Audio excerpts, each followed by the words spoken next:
10 seconds. Hi, this is Marcello Margott from Team Dynasty out of San Diego, California, and you are listening to my episode of the XBall podcast. Game on. Question number 1. What are the most important differences of mindset for you going into prelims and going into Sunday Club? I think it's really important heading into Sunday to have some stuff that you have reserved. You have to get through the prelims, and it's really important to play your best paintball. But sometimes you want to hide some tricks or some concepts of how to play the field. Maybe it's a specific layout. Maybe it's a secondary move that you haven't done in the prelims to show your opponents. You want to hold on to these things until Sunday and kind of unroll them throughout the Sunday run towards the finals. Number 2, favorite team and favorite player to watch from other teams at the NXL events. I have quite a few, actually. I really love watching Malloy play from Russian Legion. I enjoy watching Russian Legion play in general, or as they are referred to now as the Red Legion. But Malloy is an absolute animal. He's a very creative player, and he does things that nobody else will do on a layout. So you can learn from him throughout an event and actually store things. But there's many players that are like that. I love watching Justin Rabikoff. I really love watching my teammates, Archie Montemayor, Ryan Greenspan, Chris Shear, Alex Frazier, Yosh, Blake, Arturo, Harrison, all of them, all of our guys. You can learn something from each and every player on our team for sure. Alex Goldman is a fun one to watch, especially playing that Snake 1 position. Really dynamic and can break games open. Number 3. Dynasty is an all-star team, but if you were to pick players for an all-star match from other teams, no one from Dynasty, who is your pick as your teammates as lineup? Okay, so pick 4 from currently active players. I'm going to take other teams. I'm going to take Alex Goldman, Justin Rabikoff, Tyler Harmon, and Dalton Vanderbilt. Oof, that's dirty. That is a dirty line. Yeah. Nice. Number 4. What kind of condition or situation during a match can make you mad within plans or gameplay, etc.? There's a lot of things that can frustrate me in a match, but the biggest one has to be giving up high body situations. It's rare that you're in control, and when you are, you really have to execute the close and make sure you win those points. If you want to win a tournament, you have to steal points you should not win, and you have to win the ones that you should. Number 5. You have won so many events and moments in your pro paintball career, but I want to ask you, what loss do you remember that really hurt your feelings and was difficult to get through? Year, event, name, match. I've had a few different losses that have definitely left an imprint, but I guess one of the more memorable ones was the World Cup finals in 2017. We lost to Edmonton Impact. That one was difficult because we had a rough 2016, and then we're kind of building momentum back in 2017 and really felt like it was our turn to dethrone Impact. And they were the Giants at the time, and we got super close, got to the finals.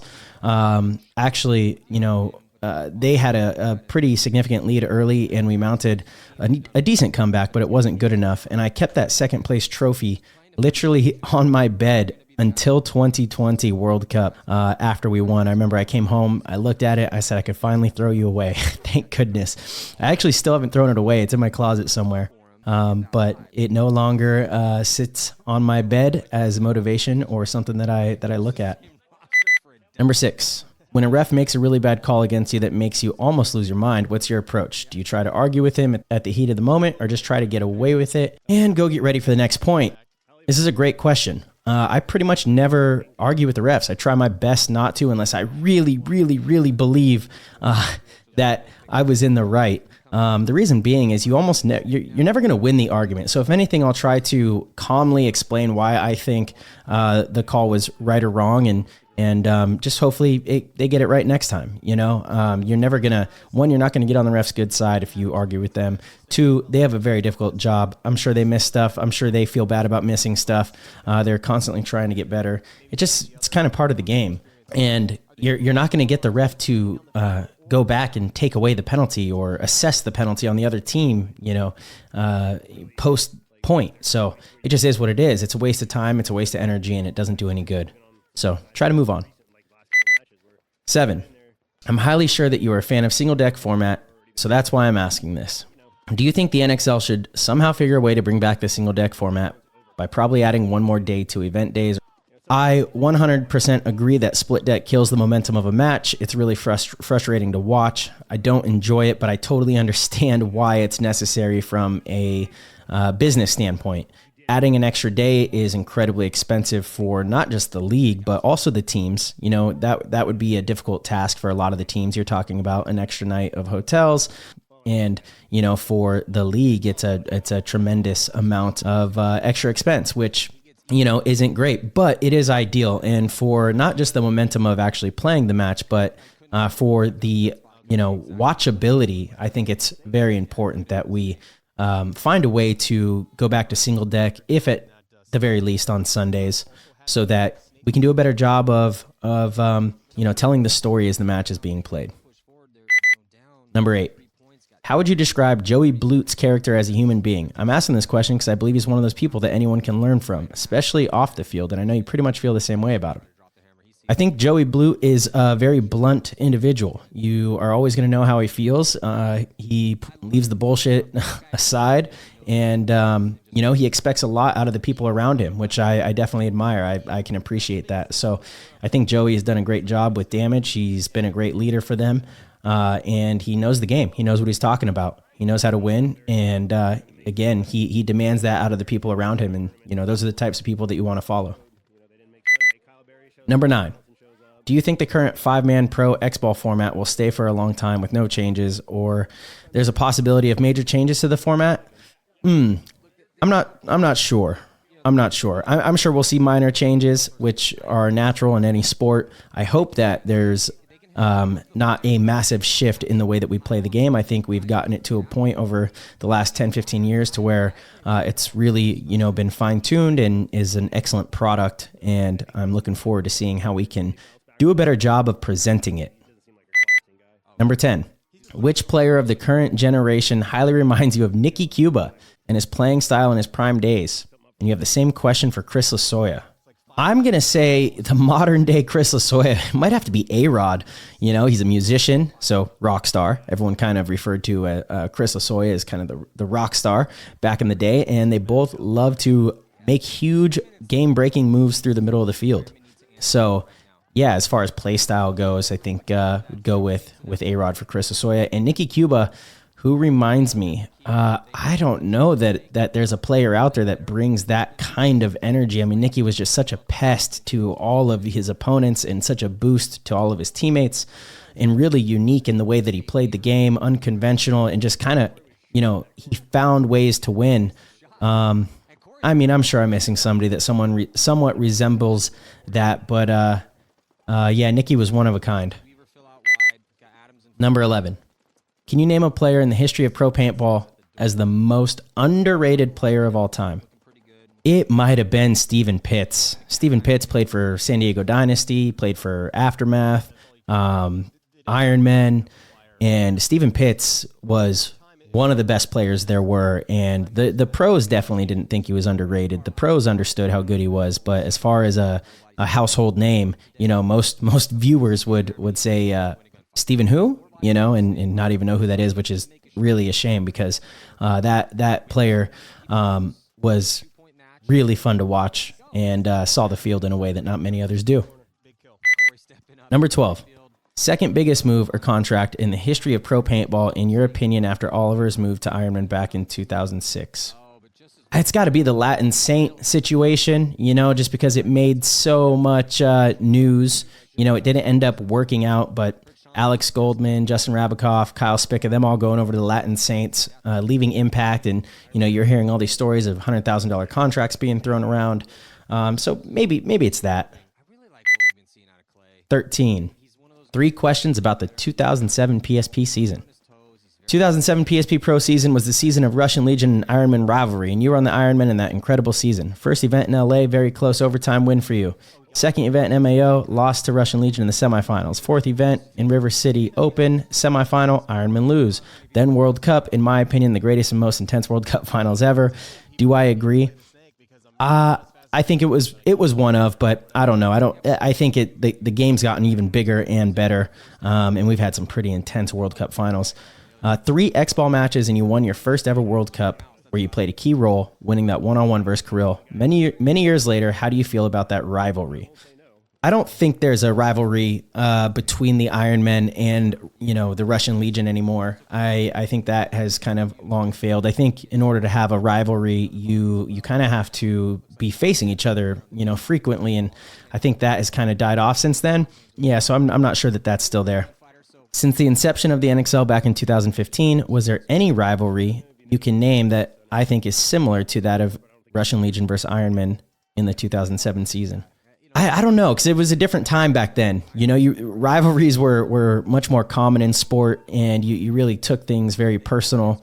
There's a little bit more respect for competitors now. I think probably you could maybe argue that Dynasty and X Factor have had a pretty big time competitive rivalry. If you look back since 2020, there was we've been in the finals with each other quite a bit, but you're talking about the inception of the NXL back in 2015. I'm sure Impact had quite a few rivalries with a lot of teams. I know they were one of our rivals when I was on Dynasty.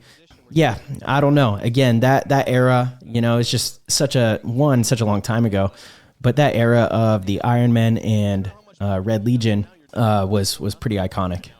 Let's talk about a final on 2007 season that I don't think many have dived into and broke down. 2007 PSP Chicago, Ironman versus X Factor. From what I remember, X Factor moved up to the pro division after 2006 Chicago, so it was less than a year. They went pro in 2007. They also made it to the finals. See, the match was close and they pulled it off. Ironman had the strongest rosters in history of pro paintball, and then X Factor played incredibly well and won the event. How much do you remember from that specific finals, and how do you feel about X Factor's performance? I honestly don't remember much from that finals at all. I don't remember much from that one at all. I just remember losing. I think it was raining. I think it was muddy. But, I've got nothing but great things to say about X Factor, as an organization to come into the pro league and win a tournament during that time, in your first year is wild. And then still they have maintained excellence throughout, their duration in the pro league. So one of the best organizations out there, hands down. Number 14, is there a player in the league now that probably many haven't heard about him and I think he'll be a superstar soon?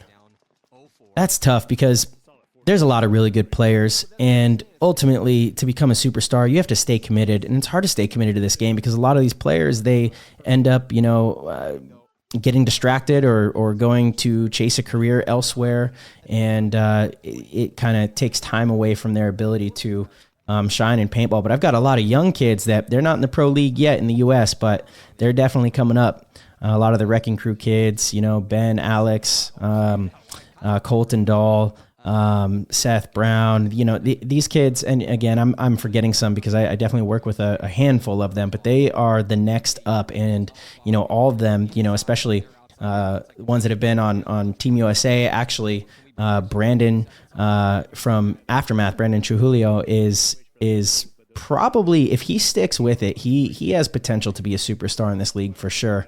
But yeah, that's what it's about. It's about sticking with it. 15.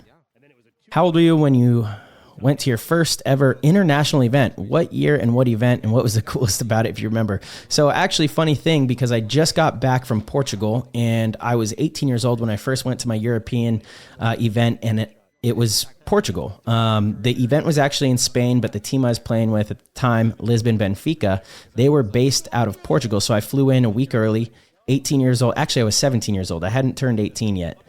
17 years old, didn't know who was picking me up from the airport. It was one of the greatest experiences of my life. I remember going through security and kind of looking around, and this gentleman named Hugo had a sign, was like, "Oh, Marcello, I'm the one you were talking to." I was like, "Okay, perfect." And we went and had practice, and then drove a 18-hour bus ride to the event in Malaga. And I played the full season with them. And then, since then, I've played on, many teams over there, some notable ones, Hulk, London Nexus, the Expendables. And really, it's an amazing way for U.S. players to get a lot more experience and get better at their craft. Time out. 16, favorite sport to watch on TV. I think I would have to say basketball. I love watching basketball. A lot of interesting stories in the game. I also really love American football, though. I love soccer. Or football to the rest of the world. I really enjoy a lot of different sports. It's all about the story for me and athletes that I like to follow. 18. Okay, yeah. So what do you love most about the country of the United States of America? Well, I love that I have been able to pursue a career in professional paintball. I think that's something very, very rare, and in pretty much any other nation, it's really difficult. You have some players, you've got the Red Legion guys, you have players like Axel who've been able to come out of France. Clint Moore has made his way over to the U.S., but I don't think any of them do it full time other than Red Legion, of course, because paintball is just not that big in these other countries. So the fact that paintball has blossomed so much in the U.S. has been amazing. It's given me a career that I absolutely love and I'm really passionate about. And that's a very important thing to me. 19. If you ever wanted to move to another state in the U.S. to live, where would it be? And also, if you have ever wanted to live in a European country for a while, where would you like to go? So if I were to ever live in another state in the U.S., if I had to, I would say maybe Texas. Texas seems pretty cool. Austin seems like a good vibe. But again, the weather's not great. California, especially Southern California, it's amazing. I know there's a lot of bad press about stuff in California, and it is pretty expensive, but you kind of pay for what you get, and I definitely love it. And as for European country, I have talked with my girlfriend about living in Italy, and I think that would be the spot. It's where my roots are, and it would be pretty cool to one day go live in the Amalfi Coast for a year or so. 21. Is there a country that you've never been to and you'd love to make a visit there to explore and learn about its culture, people, etc.? Absolutely. And that country is Iran. I'm not just saying this because I'm on Nima's podcast here, but my girlfriend, her family is actually from Iran. She's a dual citizen, and it's a place that I've always wanted to go. Always been really intrigued and interested. I hear it's gorgeous, and would love to eventually make it out there. 22. Your things to do when you're bored and on a long flight. So flying for me is where I really get to just kind of check in with myself and relax. I usually will download a bunch of videos and things like that on my iPad and, binge some shows or get some reading done or try to sleep. I usually don't get too much work done. I used to try to get a bunch of work done on the flight, but I found that I actually enjoy just relaxing. It's kind of time away from the outside world. Point approved. 24. How much do you know or have heard about paintball in Iran? I don't know a lot about it, but I definitely see all of you posting and tagging us. It seems like you have some very nice fields. I would love to know a little bit more about the series and, how many paintball players there are in Iran.